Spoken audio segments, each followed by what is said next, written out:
Welcome to I Dare You, a podcast by United Against Human Trafficking. I'm your host, Elaine Andino, and we believe that together we can end exploitation. Today, I have the wonderful Sam Hernandez, who is a friend of mine, but also a colleague over the years. She is the Mobilization Director of Elijah Rising. She has been in the anti-human trafficking fight for quite a while. 7 years? Like eight to 10 years, but full-time, like 7.5 years. 7.5 years. And Elijah Rising is one of the big organizations in Houston that is really working to end sex trafficking. Can you tell us a little bit about Elijah Rising and your role? Elijah Rising was founded, our 501c3 was official in 2013. We're fighting trafficking through prayer, awareness, intervention, and restoration. So we began as a prayer meeting of people. So that's why we have become this faith-based organization. We mobilize communities, other faith organizations, churches, people, and then we really dove into intervention for a while, going to the places where we believed that men and women were being exploited and giving them resources to hopefully get out of sex trafficking. And then restoration. So we have a safe home and a restoration campus that we're building out to be a place where we will have a residential program for adult women survivors of sex trafficking. We're all in nonprofits, so we all do hats. And my hats have changed over time. For a long time, I was the intervention director. So overseeing all of our outreaches, going on the street, making sure that we were reaching people who needed help out of exploitation. But now my main portion of what I do, other than mobilizing people through like awareness, we also have a podcast and different media, but I founded a social enterprise that hires the women in our program so that they have a fair wage and opportunity to get employment while they're in our program that will help them when they get out of our program. So I want to go back a little bit to the beginning of Elijah Rising, just because you guys have been doing this for a while, and that means you've been part of kind of the growth of the human trafficking movement as a whole, which is a relatively new movement. So there's a lot of infrastructure and learning. I think national average is like 5 years old for organizations that fight trafficking. Right. And so you compare that with, say, a homeless organization where people have been fighting homelessness for years. They've got a pretty good understanding of the issue, what needs to be done, how to help people. We've all been learning this together and what the issue actually is and how to be effective. So you all started doing intervention with women. So you guys have been for years on the front line, seeing the women in the middle of their exploitation. Yes. Talk to me a little bit about that and what you think that taught you about sex trafficking in general. Absolutely. I feel like going on outreach, reaching women who are being exploited that are on the streets. So that means they're walking, they're being sold on the streets, being prostituted on the streets. You know, sometimes in strip clubs that we knew had prostitution, illegal sex trafficking happening, in illicit massage businesses, things like that. So going to those places, talking to those women, it really trained me to understand the complexity of the issue, the intensity of that states of change, like the decision-making process that a woman would have to make in order to really step away from her trafficker. Even if she has all the best resources, the amount of trauma that she's been through, the trauma bonding, the PTSD, and how difficult it is for her to even begin that journey of restoration, to really believe that people could be alongside her in that journey because she's been, you know, so convinced through abuse and so many terrible things that there's no one who cares about her. There's no hope left for her for anything different. So going through that process really taught me, because, you know, we all have this like savior mentality of like, I'm going to go out there, I'm going to tell them that I love them and then I want to help them and then I'm going to rescue them. And that's really such an ignorant way for me to go about it. So being able to be there and see like, oh my gosh, like I don't even know your story. Like you are an individual person with your own struggle, your own story, your own situation. And, you know, having a young woman kind of yell at you to say, hey, if I get out of here, are you going to feed my kids? And to realize that you know, sometimes we don't have all the answers, but what can we do that is actually helpful? I feel like that was the best possible training ground for me to then move into a restoration capacity where I'm helping women who have exited sex trafficking to not understand, but in some way have a framework to communicate with them about what had happened to them and the ways that they had walked through sex trafficking, and not just think that, oh, well, I know the stories, I know the statistics, so I have your whole life figured out. Right. What are some common things that you see that push women into exploitation and they find themselves trapped? Yeah. Elijah Rising focuses specifically on sex trafficking, and these are the ways that we see a lot of people. So we met one woman in a Latin American cantina. She said she had a jewelry shop in Central America. It got burned down by a gang. She had nothing. And so she basically wanted to come to the U.S. for a fresh start, but ended up being trafficked and forced to work in a Latin American cantina. And then there's women who are in foster care, don't have a family, have this kind of foundation of feeling alone without a foundational people around, the thing that we all want. You want to feel loved. Right. You want to feel accepted. Met an older girl who said, hey, I want you to be a part of my family. My daddy, he'll take care of you. Follows this older girl that she looked up to, ends up getting trafficked and ends up in jail, Then there's like the all-American girl, great family, good grades, cheerleader who meets a guy online, wants adventure, feels a lot of pressure from school. He sells her a false dream and she ends up leaving her family, running away and being with this guy. Trafficking is an exploitation of vulnerability. We all are vulnerable at some point. There's some women who have been forced into pornography because maybe they had a stepdad or a dad who said, look, we can't make the bills and you're going to have to do this. And if you don't do it, your younger sister's going to do it. Right. She feels like she has no choice. And then familial trafficking is a very large, but really not as much talked about issue where parents traffic their children at very, very young ages for their whole lives. And it's crazy because people think, well, that doesn't happen. I don't see that. These kids are in school. They're at church. They're being trafficked on the summers when they're traveling, and they are, at school just like everyone. You wouldn't know.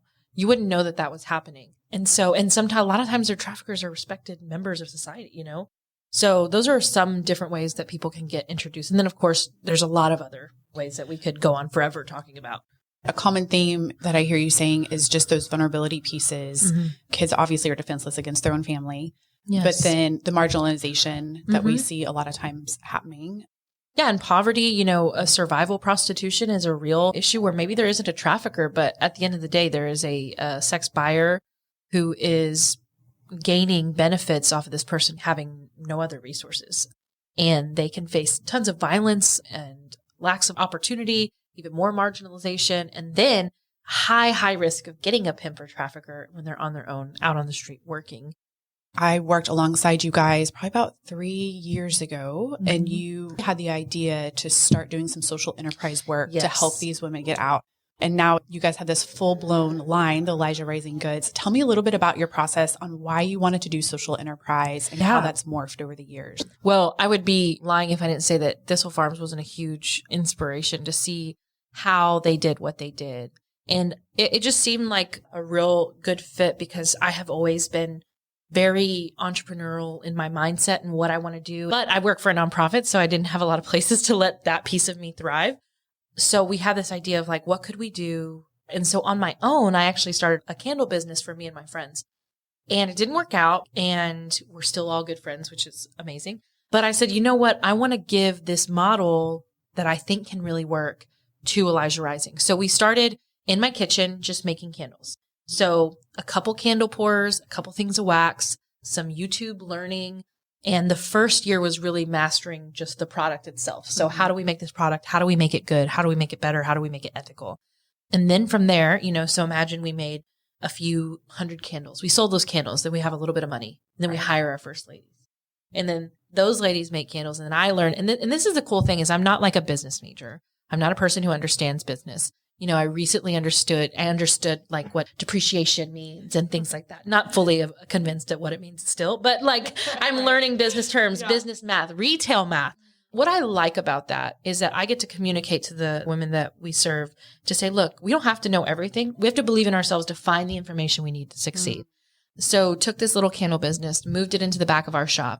We had nothing that we needed. So we were making candles. We had no childcare. So sometimes we had ladies that had kids and their kids were in the back, like spilling stuff. And it was just a mess. It was a mess. From there, we just kept growing and growing and learning and growing and learning and growing. And now I can say that it has become this beautiful, well-oiled machine. I feel like we're finally about to hit the trick shot trampoline right before you get to the dunking it. That's where I feel like we're at right now. Right. In the most efficient business sense, I mean. Yeah, absolutely. And your goal is for this all to be completely run by survivors. Yes. And to give them a place to start creating some job history. So absolutely. Tell me a little bit about your process. Why is it so important to you for these women to have a landing space to start working? You see this woman get out of the hardest possible situation and you're so proud and you're like, man, she's so strong. She's so amazing. And then you look for employment. Maybe she has a felony. Maybe she can't even open a bank account because her trafficker stole her identity. So she goes into what? First, entry level jobs. Right. And most entry-level jobs are in things like Subway, McDonald's, where you're literally being treated like garbage, or you're doing data entry, which if you have like PTSD or anxiety and you're sitting in a small cubicle trapped and you can't really move, and it's an office etiquette that you don't understand in a world that you've never been a part of, and everyone talks in a language that you don't even get, like Right, exactly. it can be so overwhelming, and they don't have a place to figure out how to deal with those things. So I wanted a trauma-informed work environment where we could allow those triggers to come up, allow the fear. Because imagine if your previous, let's say, boss, but really was your trafficker, was abusive, and you had money and you had goals. In the work world, we might say key performance indicators. On the street, you had a quota. And these things can feel the same even though they're not. So I wanted a place where they could be pressed to be good employees, but also in a place where if you're going to have a panic attack, like, we know how to deal with that. Right. We can take a break. It's still people over profit. And then also we wanted them to have something on their reference sheet. My biggest fear that I have is that someone would feel like they have to disclose in an interview why they have 5 years of missed work. And then it can become very awkward and very uncomfortable. And imagine going to an interview and being like, oh yeah, I was raped repeatedly for the past 6 years. Right. I'm totally normal now, because people will judge, and not that they mean to or that they're being mean. They might just feel bad. They might pity you. And we don't want that. So we want them to be able to say, well, I actually worked for Elijah Rising helping with this social enterprise. Right. And they'll go, wow, that's so cool that you helped women. You know what I mean? Yes. And we want them to be able to communicate their skills. I call it the holy hustle. Like, they have hustle. They have just this drive to succeed and to do something. And it's cool because they know it's not just about me. When they walk through the door, they don't say, well, this is my program. It's helping me. I said, no. This woman sold candles so that you could have a job here and make a way. And you're working so that the girl tomorrow can have a way. Oh. We're in a sisterhood. On the street, it's woman against woman for the man. Right. And here ain't no man trying to take our money. And we're woman for woman. Our quotas are never individual. They're team quotas. That's one thing that's very important. When we hit goals, we hit them together. When we miss goals, we miss them together. We are coming as a sisterhood to empower each other to make a way for women behind us. And that holy hustle is like this thing that we're learning. We say, hey, we might not have the cards stacked in our favor, but that's not going to stop me from doing the best dang job that I can do. I brought this to share not only my piece of social enterprise, but the women's piece. We all got together and wrote poems about our experiences. And so this is a poem written by, we'll call her B. And her first day of social enterprise, she didn't show up. Her anxiety got the best of her. And when we had this poetry project, I didn't say write a poem about social enterprise. It just happened to be the poem that she wrote. Okay, here it is. I was a no call, no show my first day. You could only imagine. Flight, where could I go? I'm in a new city, on a new road, a dot on the map my feet have never been. Freeze? Yeah, that sounds more like that day. I wanted this so bad. I had it all planned out and I froze. I told myself I was ready for this, ready to give back. Fight? That's what I do. I fight for my life, fight for the depths, fight for the truth. So I came back. I stepped in. Captivated by the relaxing scent, my mind traveled to the front of the sea. The clear, melted wax was like the water, and I poured it into jars that would soon be an inspiration. I wonder who will read this. I wonder what their dream is. Have they ever swam in the sea? Do they know who this contributes to, that it contributes to me? Tell them I'm grateful. Show them my joy. May the ocean speak their deed. Forget the page. I'm going to change the book.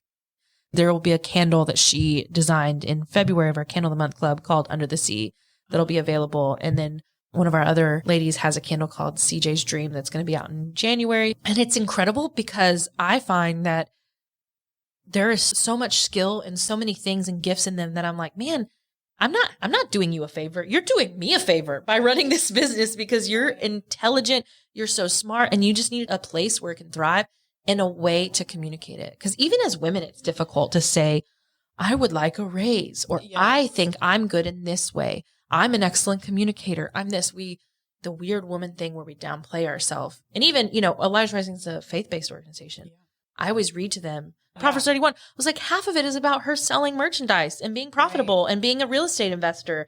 And that she goes and her family is like wearing imported goods and purple and this. And I said, look, this is who we're supposed to be. Not meek and mild. We're supposed to be bosses. And we bring that out of these women. And it's so great. And in the beginning, I did everything. I made the candles. I sold the candles. I designed the candles. I did this. Then I slowly was like, okay, now I'm not making them. Now I'm not this. Now I really don't even touch the operations of fulfillment or inventory or making anything. That's passed off to a survivor graduate. Like, it's almost completely run by women who've survived trafficking and then are using that as a full, business. I just do sales strategy, marketing, product research and development. That's beautiful. You talked about the complete mentality shift that this business is providing. Talk to me a little bit about the contrast of where they come from and what's stripped from them and how really they're having to think about themselves in a completely different way that they'd never thought before. Yeah, it is such a stark contrast because everything that a trafficker exploiter does is to break them down and to continue that mentality of I'm not worth anything and that you need me. Where instead, in this situation, I'm saying, I believe that you are amazing. And anytime I correct you, I'm doing it because I want you to be better. And I know that you can be. And also, like, you are free to leave. You are free to quit. That's huge. You are free to take advantage of your sick time and your off time. And I don't need something from you. I would like to work with you. And so it's such a different contrast to say, hey, you actually did this wrong, but let's see how we can make it better. Let's make an improvement plan for you so that you can understand how to hone in your skills as an employee. And it can be very difficult. There can be attitudes. There can be a misunderstanding. Everyone responds to trauma differently. Sure. So it could be that I say, hey, you did this wrong. And they fall into pieces and they overly apologize. And then they turn it around. And I have to communicate, hey, I don't need you to comfort me. I don't need you to even apologize that much. I just want you to know and us move forward. Because also when you're connected to your trafficker, it's all mixed. It's not just professional and emotional. It's all together. So even teaching like, hey, that's actually not a conversation we need to have at work. And they're also in a program where they're always talking about their feelings, overcoming, and teaching them that I'm not their caseworker. I'm their boss. I feel like maybe every young professional struggles with like communication in short, brief. Right. I think so. So if I say, when will this order be ready? Well, Teresa came in here. Now this is in, I said, no. I asked you when the order's going to be ready. Right. And, and one way that we help with all of those things is when they start, we have a list of core values. It says, I'm professional. I'm on time. I'm a team player. I'm willing. I'm not overwhelmed by the struggles of someone else. And we read these together. And it's agreement from her to me and from me to her to say, this is what we agree upon, the core values, and everything's measured against that. So it's based on equal respect. I mean, it's black and white compared to where they come from, but they deal with the same things like money.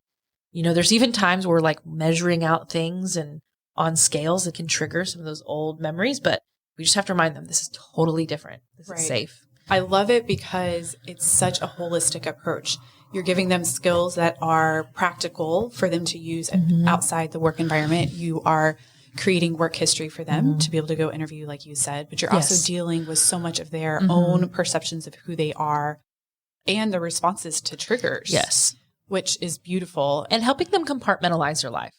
Your trafficker try to become everything. Wow. But here's how these very many and complex relationships work. An appropriate way to protect yourself. Sometimes we get really close and intimate, but we try to allow them to say, hey, you don't have to tell me that. Teaching them how to have those boundaries and protecting their hearts. And the best way to teach boundaries is to have them yourself. Right. That's a good point. The more that I communicate that my time is valuable and my boundaries are appropriate, the more that she will see, oh, maybe mine are too. And when you talk about familial trafficking, we know that so many people end up in trafficking as an adult. So these might be skills for a lot of these women that they've never been taught ever. So they're literally learning all this for the very first time and then seeing it modeled for them for the first time. And we try to individualize our program too, to say not everyone's going to go through the same track of learning. When people excel in one area, we might push them to, oh, you're actually going to be helping us with our vendors in this, or no, we're going to have you in the back doing inventory. You're not really good at labeling candles. You don't have that attention to detail. And then some people, it's like, oh my God, you are so anal about everything. You are quality control, right. Helping them find those pieces of themselves that are exceptional. Talk to me about what it would be like for somebody that's listening to hire women entering the workforce. Yeah, absolutely. And we just have this whole mentality of like, oh, these poor, wounded, sad ladies, like we just want to give them a chance. And that's really kind of insulting. We've kind of created this like really disempowering idea. So when you're hiring someone who may have a past like this, you're not being a voice for the voiceless. You're actually creating space for someone to be the amazing person that they are. You hold the same boundaries. But even understanding trauma just a little bit and giving space for people can be so unbelievably powerful. So if you're considering hiring someone and you say, you know what, we want to be an organization that has opportunities for women who've survived or men who've survived exploitation. Just look up maybe a TBRI class or look up a trauma-informed workplace class and realize it could be little things. My husband actually works for the Harris Center for Mental Health and IDD. And they do these great little newsletters. One of them said, hey, everybody, the holidays can be really triggering to some people with pasts of childhood abuse or this or that. Be careful with the way that you handle the holidays. Having those kind of things open, not pressing someone about their employment history if there's gaps, just saying, hey, is there anything you want to say about this? But really just not seeing someone as a victim, seeing them as someone who has just as much talent as anybody else that you would hire and giving them an opportunity, developing them. I think that would be really important just for people to have a chance, but not feel pitied or small. Give them a chance to have vertical opportunities in your organization. Because I think people will be shocked to see how amazingly driven some of these women are. I remember talking to a police officer up in Virginia who worked for years with human trafficking victims and then survivors, helping them get out. And he would talk about the drive that they had and how caring and nurturing and skilled they want to be. He said so many of them want to be teachers, want to be nurses. They have that hustle. They have that drive. They've been working hard, but it's all about what you said. It's not being exploitive. They understand boundaries, getting jobs where they are empowered. And just having mutual respect and, having a healthy workplace in general is good for anybody, right? But especially people with trauma because they pick up on the manipulation. They pick up on what people want from them where they don't have boundaries. And I feel like even more so they're waiting to see that. And also just giving people information. Maybe if you don't have a past of trafficking, a major change inside your organization would be not a big deal. But sometimes people who've survived trauma need as much information and preparation for transition as possible. So like if someone's going to be moving offices or you're going to change their work environment, giving them a heads up to say, hey, this might happen in 2 weeks. Right. And then when it's decided, little things like that can be really helpful for people with trauma to cope. Right. Most of us have gone through some trauma at some point. Yes. So if we want to be a better organization or corporation, having some trauma training like TBRI is beneficial, whether or not we're working with trafficking victims. But really, it's just increasing our EQ and our ability to connect with people where they're at versus maybe where we're at. Yeah. And look at your hiring protocols. If you just have a big swipe that says we don't accept anybody with a felony, maybe put some sort of thing that says, well, this, but if they do, they can have a referral. Or they have another reference to quote that, hey, that they're in a really great place. They've overcome this. It was 10 years ago. Things like that. Think about how you can be more inclusive with still having some protections for your organization or business. I have loved chatting with you on this subject. I'd love for you just to have a moment to give a plug about Elijah Rising Goods, what you're selling right now, where people can get it. Yeah. If you want to find Elijah Rising Goods, you can just go to ElijahRising.org. You can click the shop button. We're also on Instagram, Elijah Rising Goods. We have the most amazing candles. We buy soy wax that doesn't deforest in South America. We buy American wax. We are an ethical brand. And we also do a candle subscription. If you do not have a present for someone's birthday, you can just buy them this monthly subscription where they get a new candle every single month. So check us out. We're great. We also sell in stores across the country. If you know someone with a small shop, tell them they need to support us. And if they don't, that they're a bad business. We'll let them know Let them know that exactly. But yeah, you can find us online. Google Elijah Rising Goods. We'll be there. Perfect. That sounds wonderful. Yeah, you have to support this. If you say it, it's fine. I can't say that. Right. No, I'll say it. We love to end our podcast with a dare to our listeners so they can enter this fight of human trafficking where they're at. So what would be your call to action for our listeners today? Absolutely. And I feel like some people either take an extreme. They're like, well, I have to change everything in my life, or if I only have to buy fair trade. But maybe find one thing in your life. Maybe it's not our candles. Maybe it's a piece of jewelry. Maybe it's a soap that you use every single day.